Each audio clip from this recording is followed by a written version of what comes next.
Hello, we'd like to introduce you to HydraMaster's Boxxer 421. As we speak, this is the largest selling truck mount in the world today.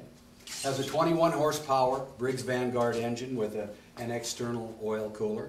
Has a number 4005 Tuthill Pneumatics tri-lobe blower. Has an oil bath on each side of it. It has a Comet pump, 3.5 gallon per minute Comet pump. Very simple operation. Throttle cable, choke, ignition switch, vac gauge, pressure gauge, temperature control, and our hour meter. Our chemical flow meter, metering control valve, and our chemical selection valve, and our blower loop port. Pump clutch, diverter valve, auto pump out, and pump in switches. Here we have our pressure regulator, our solution output, our freshwater input, and our water box drain. Over here we have our clean out filters. And here on this side of the machine we have the starter, the main circuit breaker, your coil heat exchanger, and your muffler exhaust system. Here we have the engine oil filter, the blower, the solution pump, the electrical box. You can see all the drain hoses, very easy to get at. The blower itself has a sight gauge on either side, so it's very simple to check the oil levels. The primary heat exchanger is right down here. At the rear of the machine, you see the water box, the blower inlet, and the fill ports for the blower oil, and the wiring harness plug for the recovery tank.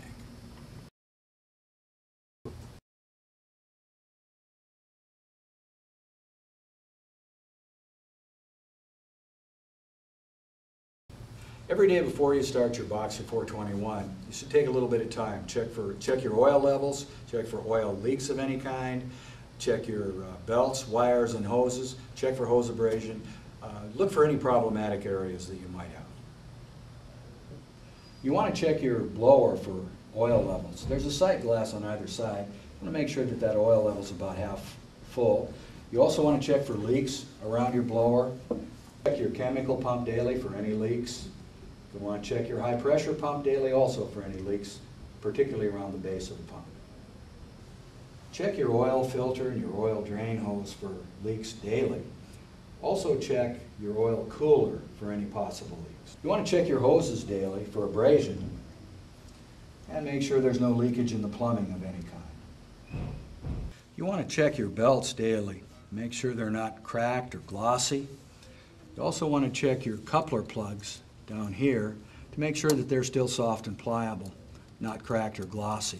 Just like with your car, you want to make sure those belts are in good shape. You want to check your oil with a dipstick, just like any engine. You want to check around the engine for any kind of oil leaks you might see. You also want to check the plumbing down here for any possible leakage.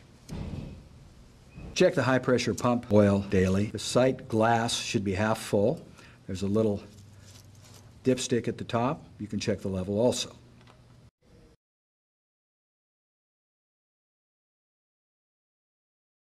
And here we have your 70-gallon standard Boxxer waste tank. This is the wiring harness from the truck mount. Pressure relief valve is down here. Open the lid. You have the filter bag or the filter basket. A stainless steel basket comes with the 100-gallon upgrade. Here's your filter that goes directly to the blower.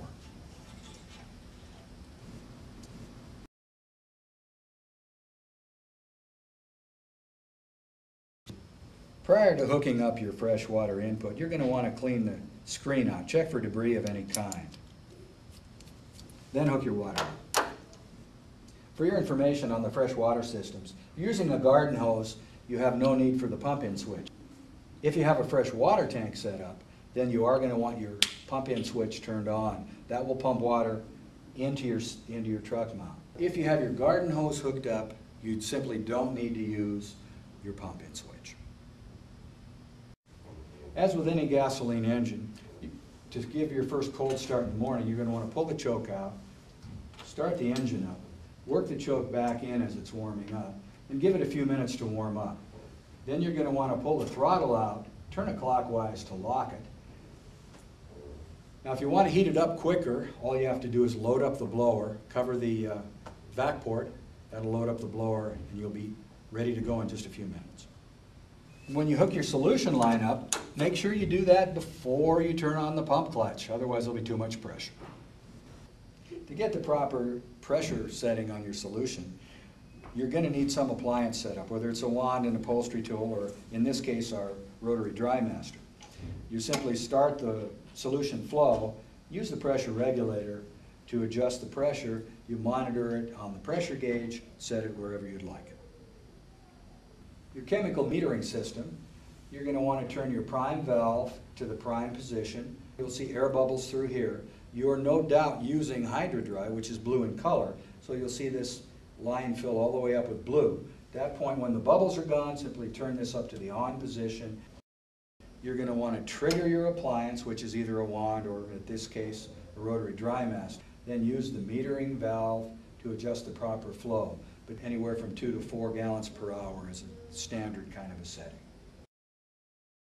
Okay, now we'll talk about vacuum a little bit. The vacuum gauge comes preset from the factory at 14 inches of mercury. If you were to cap the vacuum input off, completely block it, it should read around 14 inches. During carpet cleaning, even with the wand on the carpet, it's typically going to read anywhere from 10 to 12 inches of mercury. Okay, now we're going to talk a little bit about temperature and solution for carpet cleaning. It's a very personal matter.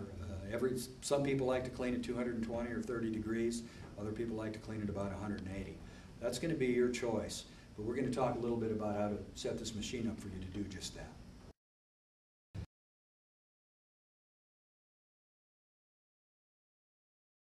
Now on your Boxxer 421, the first thing you're going to do is turn on your solution pump. That way you're going to get solution in movement. Then you're going to turn on your diverter valve, which sends the exhaust through your heat exchangers and starts heating. And you're going to adjust the temperature control here, for example at 230 degrees. Then you're going to be able to monitor that with your temperature gauge. That temperature will come up as you start your solution inflow.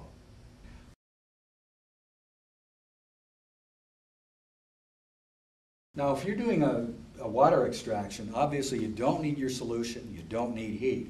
So you're going to want your pump clutch off, and you're going to want your diverter valve off so you're not pushing hot air through your heat exchangers.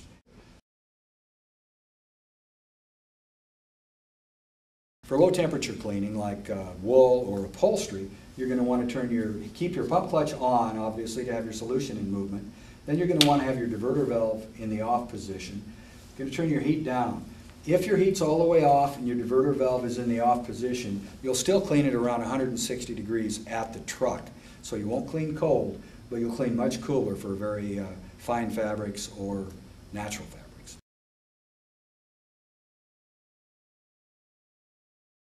Now, if you have an automatic pump out installed, this is the automatic pump out or APO switch. To operate it, simply turn it on. Your automatic pump out will not activate it until your tank's about half full. So if you turn this on and don't immediately get waste out, it's not because it doesn't work, it's because it isn't full enough to have activated. Now we're going to talk a little bit about machine shutdown. First thing you're going to want to do is shut off your pump clutch.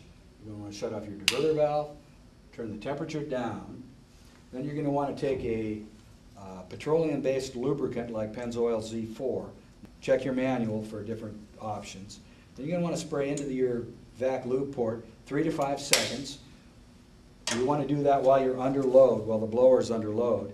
Let that run for about a minute under load. At that point, unload your blower, down power your machine, let it idle for a couple of minutes, and then you're free to shut it off. Now once you've gone through the procedures and your machine is idling and you're preparing to shut it off, you might want to realize that this machine will not go to zero. It will not get cold on you. You're always going to be at 160 or 70, so just go ahead and shut it down. Cleaning the orifice and filter screen. The frequency of the maintenance of the screen and filters will depend on the condition of the water in your area and if you have a water softener or not. When you get the machine, you should check the orifices about once a week, and after that you can adjust the pace according to the need. It's important to keep the orifice and filter screen clean for proper running of the machine. Remove the screen and run underwater, removing the debris. Remove the orifices with an Allen wrench and poke the buildup free with a toothpick, a bamboo skewer, or soak it in white vinegar and blow the orifice out. Don't use a metal tool to clean out the orifice. Using metal in the orifice can enlarge the hole, decreasing machine performance. Be sure to put the orifices back in the same port they were removed from, as they are different sizes. Might be best even to do these one at a time to avoid that problem. We really need to stress the importance of keeping the orifices clean. If the filter and screen aren't kept clean and water's not allowed to flow back to the water box, your machine will overheat on you.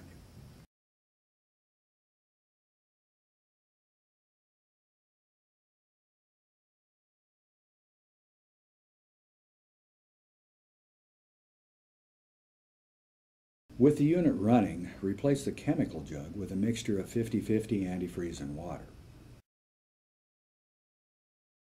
Cover the vacuum inlet to load the blower. Turn the chemical knob to the prime position. Allow the system to prime. Antifreeze will fill the chemical flow meter. Allow the system to run in the prime position for an additional 3 to 5 seconds after the system has primed. Turn the chemical knob to the on position. Connect a tool, like a wand or a rotary HydraMaster, to the front of the machine. Turn the pump clutch switch on. Spray the wand or the RDM for 5 to 10 seconds into a container for proper disposal. Turn the pump clutch switch off. Turn off the chemical system, trapping antifreeze in the chemical flow meter. Disconnect the tool and follow the Boxxer 421 freeze guarding steps. Freeze guarding the Boxxer 421.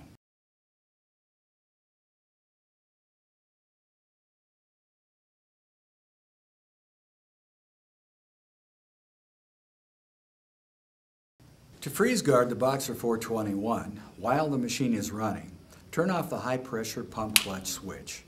Shut off the chemical feed using the prime on-off valve and drain the water box completely using the valve located on the front of the machine. Pour a jug of antifreeze into the water box. Hook up the freeze guard adapter supplied with the kit to the garden hose adapter.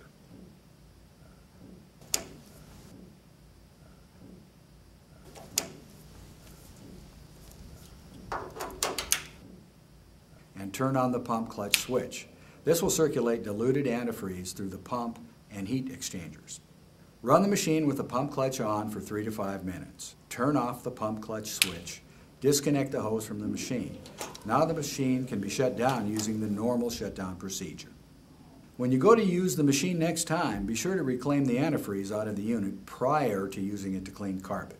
The last thing you want to have to deal with is another biohazard stain on the carpet, one that you put on there yourself. Blower filter and recovery tank. Clean the filter in the tank daily, along with the recovery tank itself. If lint and debris are allowed to build up on the filter, performance will drop and damage to the engine and blower can result.